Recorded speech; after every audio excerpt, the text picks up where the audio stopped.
Hi, friend. Welcome back to the Do Cool Shit podcast. I'm your host, Meryl.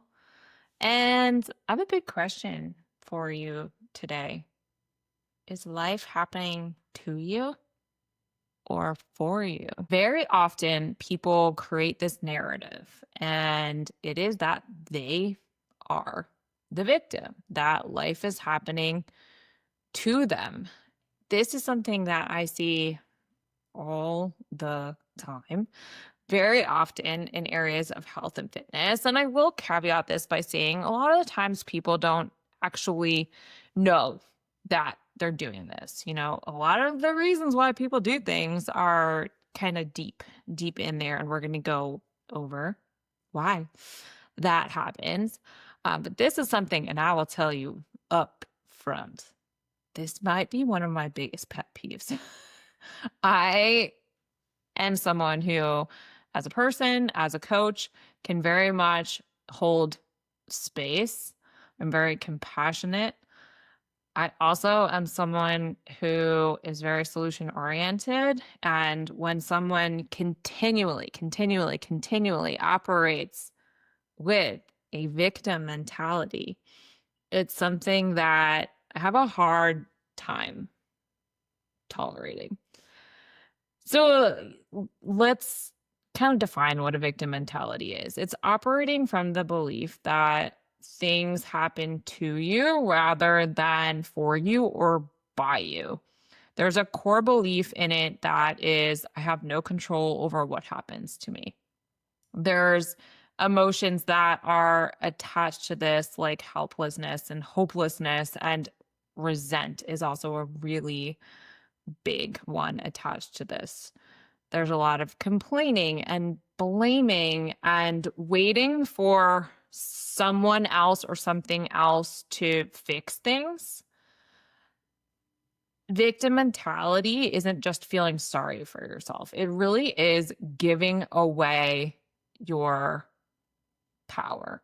And today in this episode, I'm going to go through all of this. Like I said, we're going to call out the thoughts, the stories that keep people stuck, create awareness to those things, as well as provide tools to help you rewrite that story. So let's go over why people operate with this. And again, as you're listening, encouraging you to explore if this is happening for you in your life or people around you, and you can direct them to this podcast. It's easier. Like, taking responsibility is hard and it feels uncomfortable AF. So it's way easier to just pass that on to someone else or something else. Oftentimes, it also gets people attention. People respond with sympathy and support a lot of the time. It also can feel righteous where there's this thought of this just shouldn't be happening to me. And then it also absolves you. It's not my fault, so I don't have to change things. Again, it creates ease. It creates comfort. Facing certain things feels hard. So this is it's like a self-protection, self-preservation thing in a lot of ways.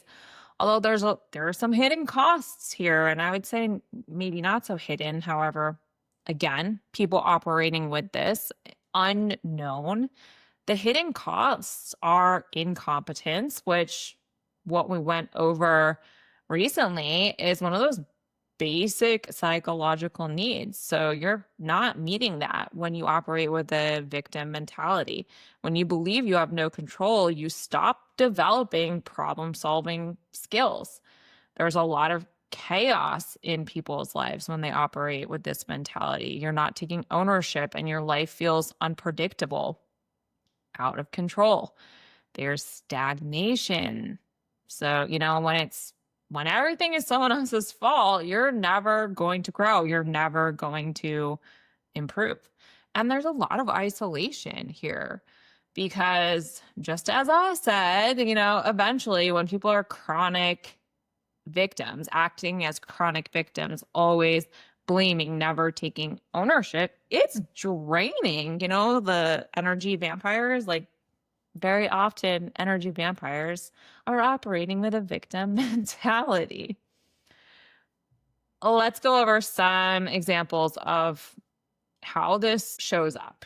Some examples, things that I have heard in real life from people, especially in areas of their fitness and nutrition. I'll never look the way I want to. I just don't have good genetics.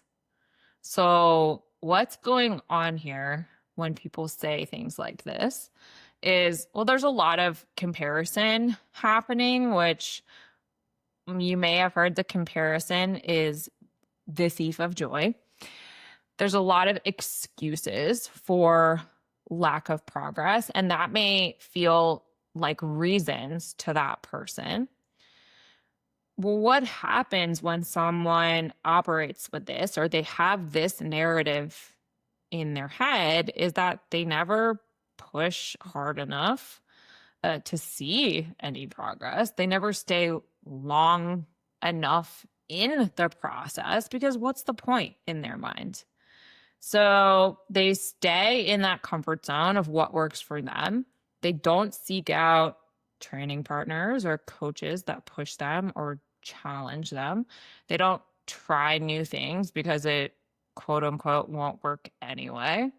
And they're going to end up watching other people make progress all around them while they stay behind. And that's pretty shitty, right? Another example, I work full time. I have kids to take care of, and I don't have time to work out. How this shows up is there's a lot of complaining. There's a lot of isolating. These people think it's hard for me and nobody understands. And there's also probably not awareness of where time is being spent completely. This is something where, I often would ask people to do a time audit. And there's probably a lot of people here that if they're not, and they're just thinking all of their time is going to work, to taking care of their kids, which I don't doubt that a lot of it is. But there's probably a lot of time that's also being spent on things like scrolling through social media or watching TV. Life feels overwhelming for these people because they're just not managing their energy. They're not managing their priorities, and they're constantly trying to pour from a cup that is empty. And these people often, if they stay in this mentality, they stay feeling out of shape. They continue to build resent, and they continue to blame external circumstances. Eating healthy is too expensive, and I don't have time to cook. People with this mentality are shopping for convenience. They don't meal plan. They eat based on what sounds good, or again, what's convenient. They probably get takeout often or eat out often. They're really spending more money on less nutritious foods while complaining about cost of quote unquote healthy foods. They're never learning how to intentionally eat. So they're continuing to just stay reactive with all of their choices, with all of their eating behaviors. They're not going to gain any cooking skills. They're not going to learn prioritization skills, and they're going to continue to feel like crap while they're blaming their schedule and their budget. This is one that I hear so often, and I don't know why, but especially more these days. My hormones are messed up and my metabolism is slow. A lot of people, I have empathy, for every single person in these circumstances, in all of these circumstances. No one's saying that it isn't a hard circumstance. So let me just caveat that, squeeze that in here. But people that tend to say things like this, they're using this as an explanation for their weight struggles, for the way that they look or they don't necessarily like it without investigating any further. And with this thought leading this narrative, they stay feeling pretty stuck and broken and helpless. Their health feels completely out of their control, and they become pretty reactive with everything they do instead of being proactive.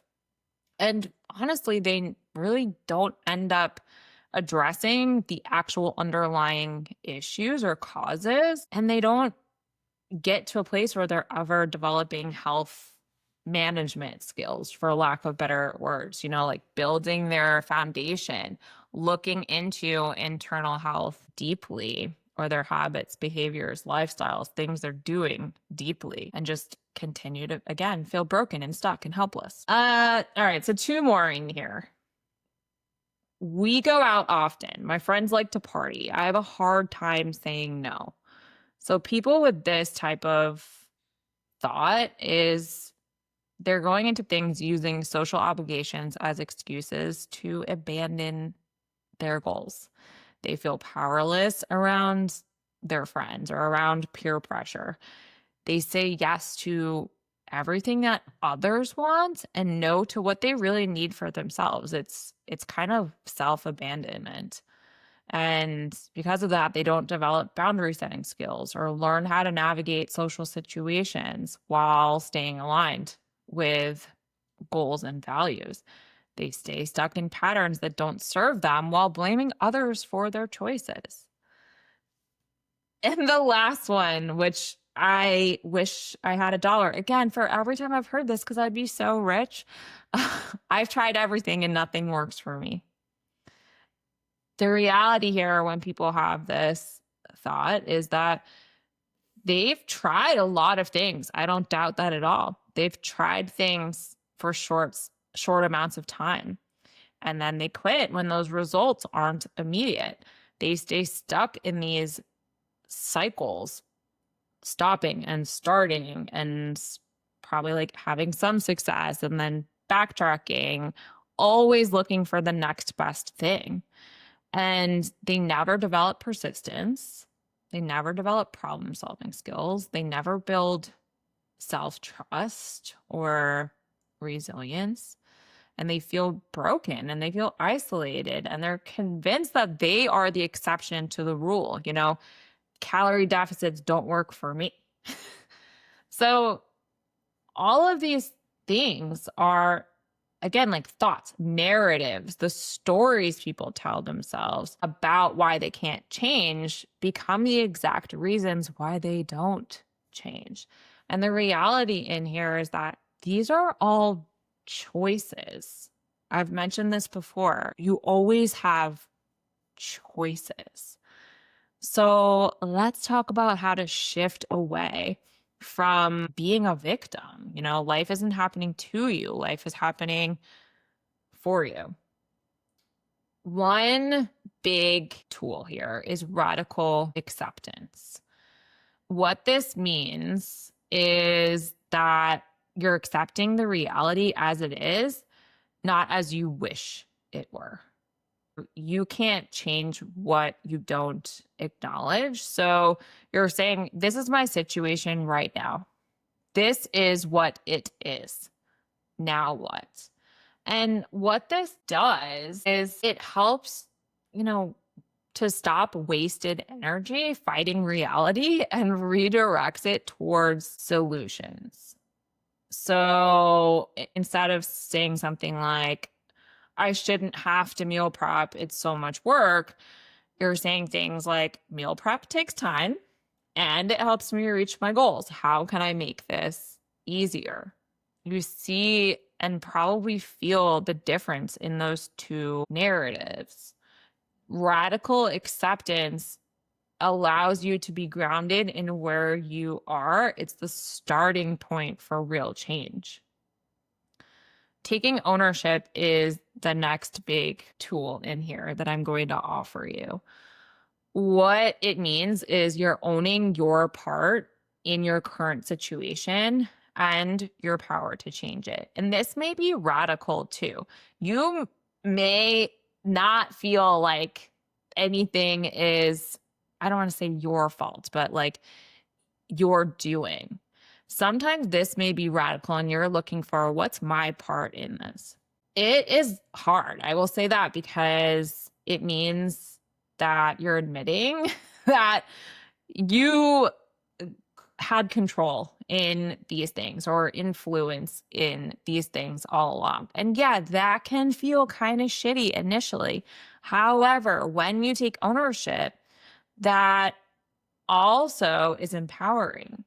So asking yourself, what role did I play in creating this? And what can I do moving forward is so freaking empowering. When you own your part, you're reclaiming your power to change. So instead of saying something like my genetics are bad, you're like, hey, my genetics are what they are. Radical acceptance in here as well. I'm going to work with what I've got to become the strongest version of myself. And, also in there owning things like, my genetics are what they are. And I have been not walking. I've been choosing to eat in certain ways that are not benefiting my goals. So you're also, calling out behaviors and owning those things as part of it. And then the really big shift, third part here, is becoming solution oriented. This is such a game changer. Being a solution oriented person. And this is something that I encourage people to identify as. I'm a solution oriented person. What this means is you're shifting from problem focused to solution focused thinking. From why is this happening to me to what can I do about it? How can I solve this? Or how can I move forward from this? Or how can I navigate this situation?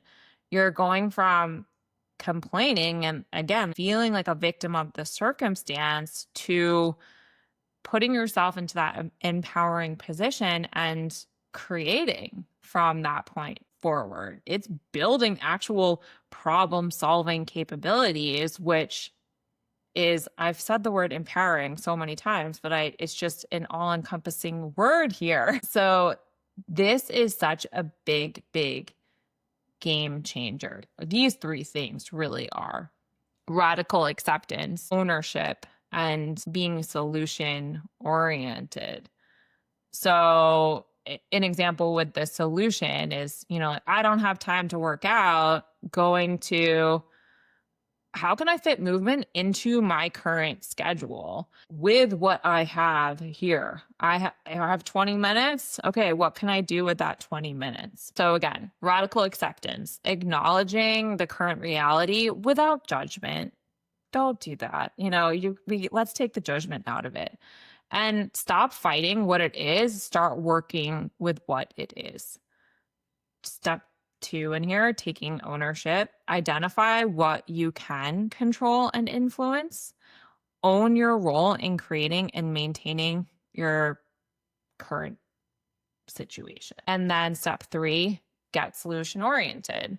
Focus on what you can do, not what you can't. Ask, how can I, instead of why can't I? Focusing on what you can do, focusing on solutions for whatever the situation is at hand.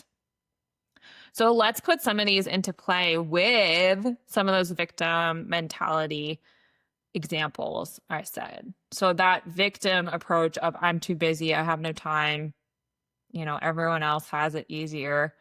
And we're going into like more of a victor approach, let's call it, something where someone has that life is happening for me attitude. So they're gonna shift into I have a full schedule and competing priorities.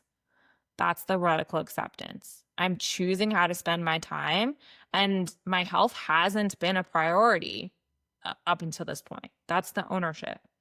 How can I make health a priority with my current constraints? That's the solution-oriented question there that feeds into action. That example of I'll never look like so-and-so, it's my genetics, it's hopeless, shifting into, again, radical acceptance. I have the genetics that I have. Ownership. I, again, accept what you've done in the situation thus far, and thinking about I can work with my genetics to become the best version of myself, not compared to someone else. And then solution oriented, going into, like what does optimal health look like for my body? Maybe you take your genetics into consideration, or maybe you just think about like, hey, this is what I got. Let me work on getting to the best point that I can get to by focusing on the things that I know will positively influence the situation, or could potentially positively influence the situation. So looking at, like, hey, I got long legs, and I've been avoiding doing squats because they've been hard for me. I'm using my example again because I've been hard for me, and I blamed it on genetics, and I want to have big quads, but I just thought it was never possible. And so I've been you know what? I have long legs. I have the genetics I have. I have been not working on my squats. I've been not trying different things to help build my quads. So, hey, let me get into the gym and let me work on squats. Let me find some ways that feel better for me with these long legs to squat and hit my quads. And then let's do one more. So the example of I've tried everything and nothing works for me, I'm just broken. Switching into radical acceptance, I've started and I've stopped multiple things without seeing them through. I've chosen programs that don't align with my long-term values or goals. I am where I am because I'm choosing to quit when results aren't immediate, and I'm not giving programs enough time to work. There's the radical acceptance and the ownership. So thinking about, well, what can I commit to for the next 12 weeks, for example?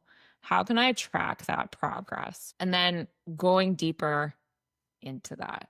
Stop approaching things with like, why me, the blame, you can kind of suss out in here what victimhood looks and feels like, and start asking yourself, what am I going to do about it? That is really what makes people feel confident and competent and have autonomy. All of these things, all of these skills, all of that freedom that people want very much comes to you approaching life with that victor mindset, victor mentality. Some things that you can do to help shift with the mindset: get out of the victim mindset. So watch for language. The I can't stuff, I can't because, shift it into I could if ...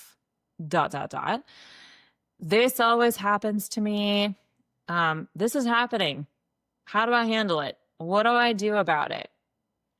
It's not fair. It is what it is. It is this. Take fair out of the equation. What am I going to do about it? What's my move? Why me? Now what? Think about solutions in here. Ownership. You can start your day asking yourself, what can I control today? Or what can I influence? Or what can I do today? When problems arise, ask yourself, what's my role in this? And what can I do about it? Again, even radical ownership. What's my role in this? Sometimes take it to an extreme. And at the end of the day, have a little reflection of how did I take ownership today? And this can be on in every single way, right? There may be in the beginning things that you're shifting into ownership for. There are also, as you travel along your journey, maybe things that you're like, I took ownership of this, heck yes, go me type of situation. This, again, feels empowering the more that you do it. And solution oriented thinking was really built into all of those things, but really simply replacing I can't with how could I? Replacing this won't work with what would work or what could work. Replacing I don't know how to with how can I learn or who can teach me. Start really small in here. Take ownership of one small part of your life completely. Continue to do these things each day. Learn to solve problems instead of just complaining about them. Like, do you want to be around people that complain all the time? No. If you are, send them this podcast episode. But if you find yourself complaining often, this is something like that feels shitty, right? You probably don't want to sit around complaining all the time. So think about how to solve the things that you're complaining about or who can help you solve them. Acknowledge when you make positive change happen, no matter how small it is. That's huge. Celebrating yourself, the growth points, the changes is so freaking huge. Please don't forget to do that and document this shit. Keep evidence of your ability in here to create change, however you want to do that. But I would document this. Again, there's a reason why people do this stuff on social media is because it's a form of documenting it. So as you go into this week, your do cool shit challenge. I always forget what I call this. Mission? Challenge? I don't know. Help me. What should I call this? Do these things. If you have been operating, well, I would just encourage you to kind of explore, get curious. Identify where in your life you may be operating with that victim mentality, that victim narrative. Pick one area where you've been operating with that. And then start to apply those 3 steps: the radical acceptance. What's the reality you need to accept there? The ownership. What can you control or influence? And that solution oriented aspect of what's one action you can take to navigate that, to make it a better situation, to move forward from it. Continue to pay attention to the language you're using. The language and the thoughts that you have are so empowering. They create your reality. So continue to shift those things. Reframe when you notice that you're doing it, reframe it immediately. Use that 3-step process. I will put it in the notes so you have it there in writing as well. And then take action. One small little piece of action. Do something that moves you forward towards solution. And acknowledge yourself for doing it all. This shit is hard. I will never stop saying that. And you noticing that, acknowledging that, the challenge, the hard, because again, like I said, all of these things, all of the circumstances, the reason why people operate with a victim mentality is because situations are usually hard. Don't sweep that under the rug. Acknowledge the things, acknowledge the way that things make you feel, what feelings are there. Acknowledge that it feels hard, that it sucks, whatever. That is totally okay. Do those things without becoming a victim in there. Again, the story that you tell yourself becomes your reality. So that is your choice. This is your choice moving forward. I'm excited to hopefully hear about all the cool shit that you do with this. If I don't hear about it, then I am just excited for you in general, but I hope you do.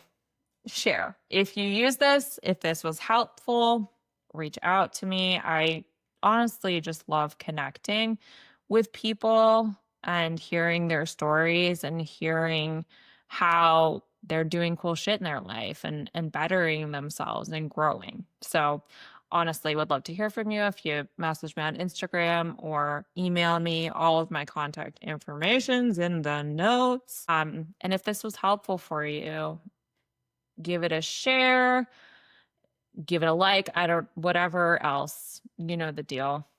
And I will catch you next time.